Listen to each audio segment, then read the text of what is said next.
Salut, bonjour à tout le monde. C'est Johnny Pacheco de la Jersey Gang. Voilà. Donc, permettez-moi d'abord de vous souhaiter un bon début de semaine à tout le monde et puis à tous les amis de la Jersey Gang. Cette vidéo-là, c'est pour m'adresser au président de la République de Côte d'Ivoire, son Excellence, le docteur Alassane Dramane Ouattara. Monsieur le Président, permettez-moi de vous saluer au nom de la Jersey Gang. Nous faisons cette vidéo aujourd'hui pour parler de trois choses: la réconciliation, la cohésion sociale et puis le retour des exilés. Nous sommes un mouvement qui dénonce l'état de la société, et quand il y a quelque chose qui ne va pas aussi, donc quand il y a quelque chose qui va, on vient aussi et puis on apprécie. Voilà, c'est ça aussi la Jersey Gang. Voilà. Donc aujourd'hui, excusez-moi, mais c'est pas, la Jersey Gang n'est pas partisane, non, mais on parle de ce qui ne va pas, même si ça doit faire mal aux gens qui refusent d'admettre la vérité. Mais nous on parle, voilà, et puis on va toujours continuer de parler. Voilà. Donc dans ce contexte-là, je vais vous dire que je suis là aujourd'hui pour parler de trois choses. Comme j'ai dit, la réconciliation, la cohésion sociale et puis le retour des exilés. Maintenant, quand on était tous en Côte d'Ivoire, dans les années, quand nous étions petits, la Côte d'Ivoire c'était l'un des pays les plus nantis au monde. Je me rappelle lors d'une conférence des chefs d'État africains à l'ONU sur le paiement de la dette extérieure, le président Thomas Sankara, dans le temps président du Faso, prenait la parole et disait qu'il était contre le fait que les États africains payent la dette extérieure. Mais si les États comme la Côte d'Ivoire et l'Afrique du Sud payaient les dettes, il était d'accord avec, parce qu'eux au moins, c'était les pays, ils faisaient partie des pays les plus riches au monde. Ça c'est Thomas Sankara qui le disait, c'est pas moi qui l'ai dit. Donc la Côte d'Ivoire c'était un exemple parmi tant d'autres dans le temps. Les gens affluaient en Côte d'Ivoire, les gens venaient en Côte d'Ivoire pour chercher la vie, d'où les ordres ruraux et la croissance qu'on appelle ça, massive de la population. Donc, Monsieur le Président de la République, c'était ça notre Côte d'Ivoire dans le temps. En 1990, notre pays traverse une crise où le président Feu Houphouët-Boigny, premier président de la République de Côte d'Ivoire, vous fait appel pour venir remettre la Côte d'Ivoire sur les rails. Chose que vous êtes venu faire. En 1993, quand le président Houphouët-Boigny décède, le PDCI et le président Rikonan Bédié informent la Côte d'Ivoire que M. Alassane Ouattara, le premier ministre Alassane Ouattara, ne serait pas ivoirien.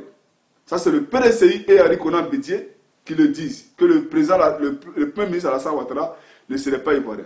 Nous étions tous choqués. Ils sont allés plus loin.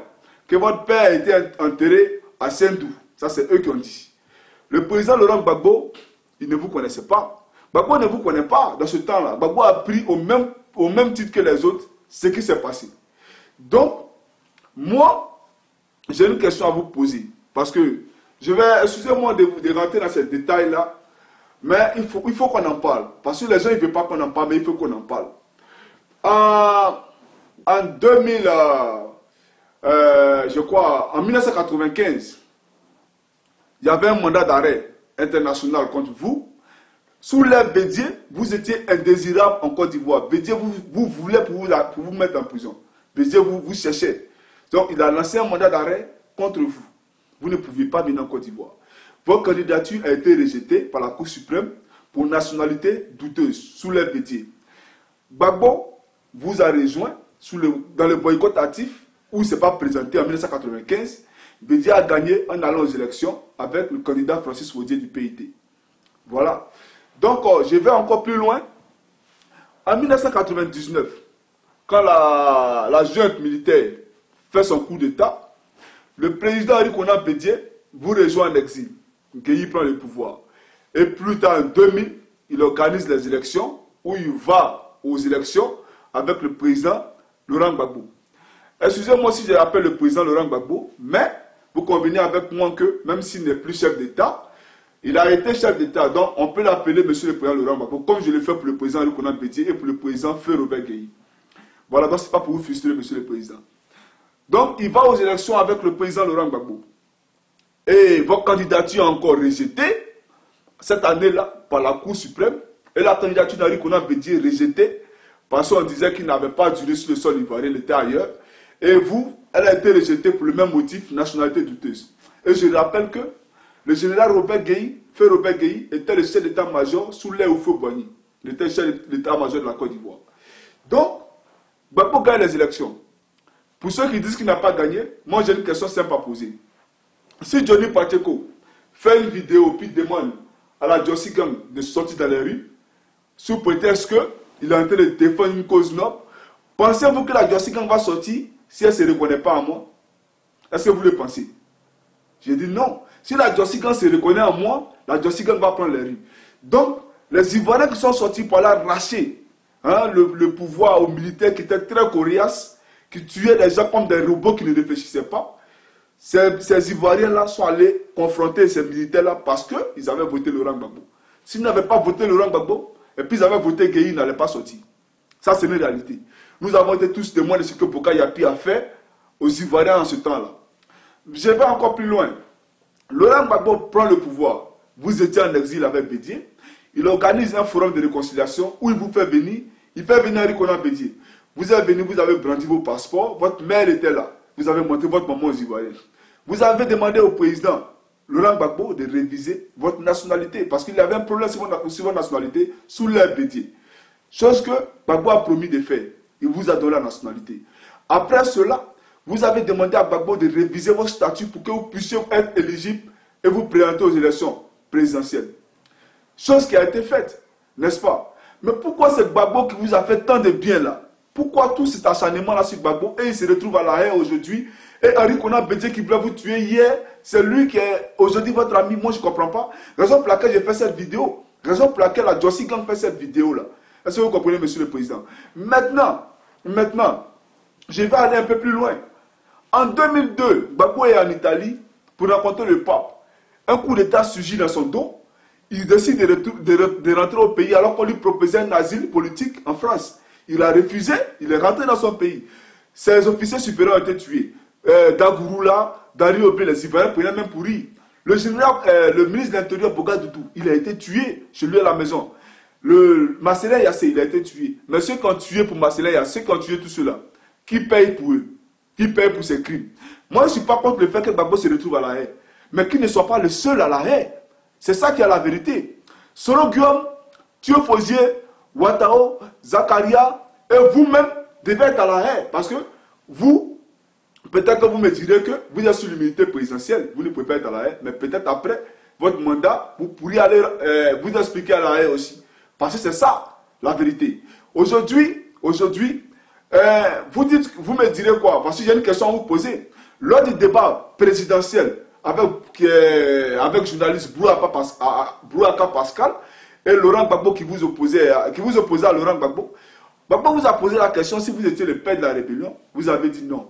Mais si vous n'êtes pas le père de la rébellion, comment expliquer aux Ivoiriens que ces rebelles qui ont tué depuis 2002, endeuillé des familles, qui ont vu des enfants marcher des centaines de kilomètres, des femmes violées, qui ont eu de sida de façon anarchique là, comment ces rebelles-là peuvent travailler avec vous et être nommés préfet militaire?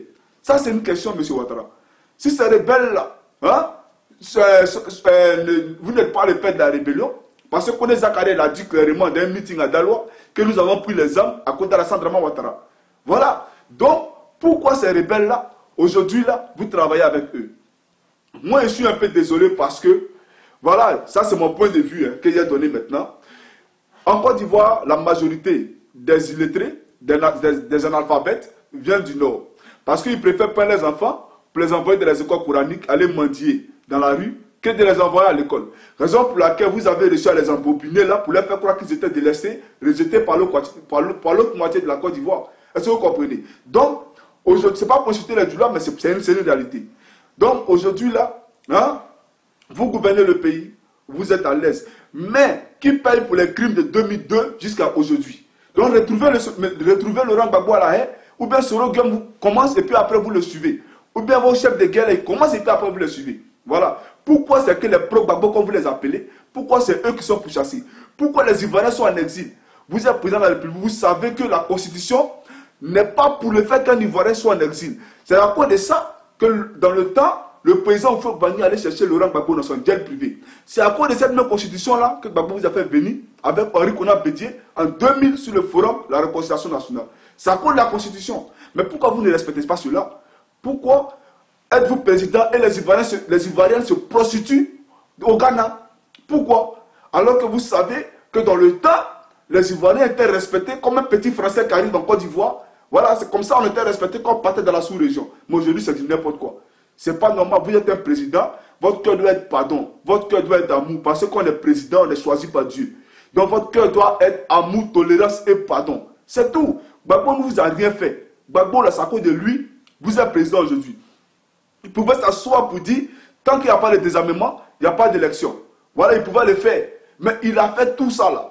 Il vous a, c'est-à-dire que ce que le PDCI a refusé, Gbagbo a révisé, il vous a tout donné. Mais aujourd'hui, là, c'est les Gbagbo là, vous traitez comme si, je ne sais pas, ça fait pitié. Ça fait pitié. Vous allez me parler d'élections, mais tout le monde sait qu'au nord, là, il y a eu des exactions pendant les élections. Les commissaires qui sont venus de différents pays de la CEDEAO ont constaté cela. Mais on peut faire fi de ça. Si les Ivoiriens vous ont pardonné pour les crimes qui ont été commis depuis 2002, si les Ivoiriens ont pardonné ça, mais pardonnez à Gbagbo. Pardonnez, un Ivoirien ne peut pas prendre son frère Ivoirien et l'amener à la CPI. C'est pas normal. C'est pas normal. Il y a beaucoup de manières d'écarter Laurent Gbagbo de la scène politique. Il y a beaucoup de manières. Mais quand on fait la politique, on ne stresse pas les gens. On n'arrête pas les gens de façon arbitraire. Voilà, on n'arrête pas les gens de façon arbitraire. Quand vous tuez les gens, mais on va tous mourir sur la terre ici. Tout le monde va tous mourir. Vous ne craignez pas Dieu? Vous ne craignez pas Dieu? Moi, je ne comprends pas. Moi, je vous demande pardon. Laurent Gbagbo, là, c'est à cause de lui aujourd'hui que vous êtes président de la République. Henri Konan Bédié, qui est votre ami aujourd'hui, là, c'est une marionnette, c'est lui qui voulait vous tuer hier. C'est ça, le vrai point. Henri Konan Bédié voulait vous tuer hier. C'est Henri Konan Bédié qui a dit que vous êtes burkinabé. C'est Henri Konan Bédié. Voilà, tout le monde sait ça. Gbagbo n'a pas dit. Gbagbo, vous connaissez où? C'est pas Gbagbo qui allait vous chercher. C'est pas lui qui allait vous chercher. C'est le PDCI qui vous amène en Côte d'Ivoire pour vous présenter aux Ivoiriens. Donc, quand même, M. Ouattara, vous n'avez pas dit que vous avez oublié ça? Vous ne pouvez pas dire que vous avez oublié ça? Hein? Il y a beaucoup de manières. Mais regarde comment vous humiliez le monsieur. C'est pas normal. C'est pas normal. Aujourd'hui, vous avez gelé tous les comptes des gens. Les gens sont là, ils vivent comment? Ils vivent comment? Vos ministres, est-ce qu'ils peuvent justifier leur fortune? Ils peuvent justifier leur fortune? C'est pas normal. Les mêmes choses là. Ça a commencé sur Foué, sur Bédié, sur Gbagbo, Gueye, tout ça là. C'est la même chose. Arrêtez ça. C'est pas normal. Hein? Gbagbo, c'est votre frère. C'est votre ami. Voilà, les Ivoiriens qui sont en exil là. Vous êtes les pères parce que vous êtes le président de la Côte d'Ivoire. Mais pourquoi on peut avoir peur de son président? Alors que c'est ce président-là qu'on devait se sentir en sécurité. Mais pourquoi les gens ont peur? C'est pas normal, mettez les gens en confiance. Faites la réconciliation sincère. Ouvrez votre cœur. N'écoutez pas les gens qui vous regardent parce qu'ils ont envie de manger. Parce que demain, là, quand vous ne serez pas là, ils vont venir raconter du n'importe quoi. On les connaît ici. On les connaît. Ceux-là, on les connaît ici. C'est quoi ils sont. Voilà. C'est les mêmes gars d'hier là qui disaient que vous n'êtes pas ivoirien. Ce n'est pas eux qui sont avec vous aujourd'hui là. Ces gens de PDCI. C'est eux qui disaient que vous n'étiez pas ivoirien. Vous avez oublié. Donc, moi, je vous demande pardon. Hein? Gbagbo là, par rapport à ce qu'il a fait, parce qu'il aurait pu refuser, parce que la constitution ne le permettait pas, il pouvait refuser que vous vous présentez. Comme tout le monde a refusé. Mais il n'a pas fait ça. Il n'a pas fait ça. Donc je vous demande pardon. Je vous demande pardon. La Djossigan vous demande pardon. Hein? Allez le chercher. Allez le chercher. Ou même si vous ne pouvez pas le chercher, il ne faut pas qu'il soit seul là-bas. Il soit seul. Parce que dans tous les cas, il y a eu des exactions. Tout le monde a tué. Voilà. Donc, pardonnez. Pardonnez, mettez un peu de trucs. Faites un discours à la nation. Comme quand Gbagbo est quitté Makoussi, et il est venu là-bas à la nation pour dire, pardonnez, les rebelles ont tué, mais Solo Guillaume sera Premier ministre. Voilà. Il a pris ses responsabilités, il a parlé au peuple. Il n'a pas écouté les gens, il est venu et puis il a parlé. Demandez pardon aux Ivoiriens. Voilà. Demandez pardon aux Ivoiriens pour tout ce qui s'est passé. Et puis la Côte d'Ivoire devient comme avant. C'est tout. C'est tout. Mais quand les gens sont ici, sont divisés, c'est pas bon, ça n'arrange rien. Ça n'arrange rien.